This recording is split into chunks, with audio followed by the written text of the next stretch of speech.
faida ya Elimpanzu ni sprinter. Ni mchezaji ambaye anafanya mikio mingi sana kiwanjani. Na Simba walikuwa wanamhitaji mchezaji wa kariba hiyo. Kwa mfano Yanga sprinter mwingine ni Pakome, Max pia Zengeli. Sasa Simba sasa hivi wananufaika. Sprinter ni Kim Dennis, sprinter Mpanzu. Na hii itamfanya Jan Chazaua kazi yake iwe nyepesi sana. Kama mtu mwenye mapengo anapopata ugumu kula kande, Simba sasa hivi wamemrahisisha mwenye mapengo kula kande.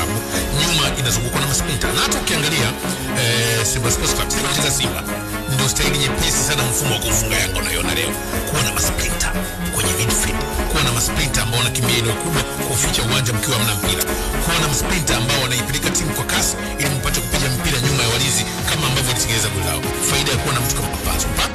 Kadiri unavyozidi kumuona ndani ya Simba Sports Club, utaiona Simba inaendelea kuwa imara sana bila mpira. Sababu Mpanzu ni sprinter, anafanya safari nyingi sana kiwanjani. Anaweza katoka hapa kaenda kufanya tukio kule na ukamwona katokea huko kaenda huko, kwa sababu yeye ni mtu wa matukio na mikakati kiwanjani. Hiyo ndio faida ambayo naiona Simba wananufaika na Mpanzu. Tena akiwa Mpanzu hajachachuka. Huyo Mpanzu hana game time, yuko hivi. Akishakuwa amechachuka sasa, tunaanza kuona faida ya sprint kwake na faida ya uwezo wake. Tutaenda kuona Simba ambayo imechangamka. Na hapo umenikumbusha kwa sababu hata mwalimu alisema kwamba Mpanzu atamuingiza taratibu kwa sababu yuko fiti, na hata jana yote aliyofanya, lakini bado alimpumzisha kuona kwamba bado hajafika kwenye ile level ambayo mwalimu anaitaka. Kwa hiyo anamuingiza taratibu ili akae sawa baadaye. Ndio ile kuna kauli ya mchezaji anakuwa machachari na hatari. Lakini mwingine anaweza kawa machachari lakini hapo msipate hatari. Pia hapo. Mmemtaja Elimpanzu, lakini pia tuangalie performance ya wachezaji wengine ndani ya Simba ambao wanakuimpress. Yaani ukiona unajua yes, yaani huyu leo kakiwasha. Au anakiwasha siku zote lakini leo imekuwa zaidi ama tofauti.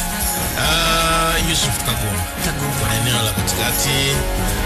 Nimemtazama Kagoma Geita, alikuwa kwa form nzuri sana. Lakini kuna namna alikuwa anacheza. Rafu zilikuwa nyingi sana. Kagoma sana michezo kuungana kimwili. Na passing zake zilikuwa average, lakini tokea alipotoa Simba kuongezeka kwa Simba, nidhamu ya kucheza kwenye eneo imeongezeka kwa asilimia kubwa, na hata ile uwezo wake wa kufika kwenye tukio na kutaka kupora mpira umekuwa kistaarabu. Yani hiyo wanamuona Simba ndio kwa mnamuona Yusuf Kagoma anayestaarabika, kwa sababu mwanzoni alikuwa na tough, bomba sana miguuni watu. Imagine Geita ilikuwa na yeye na Kevin Nashon. Yani ilikuwa labda upite pembeni, ukipita wewe mpira mbaki, mpira ukienda unakukwatua. Sasa mechi ya aliocheza jana alikuwa na kiwango kizuri sana kwenye kupora mipira, pora sana. Alikuwa anawania duels 6 alipata. Kwa maana yake 3 tu alikosa. Usahihi wake wa pasi ulikuwa mzuri, almost inaenda kwenye 80.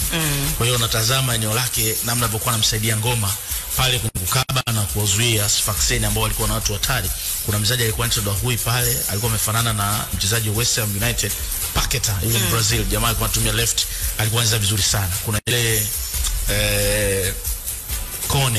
Conte ile mido kutoka Guinea. Hapo kulikuwa kuna vita sana pale katika kabisa. Sio jamaa ametitia.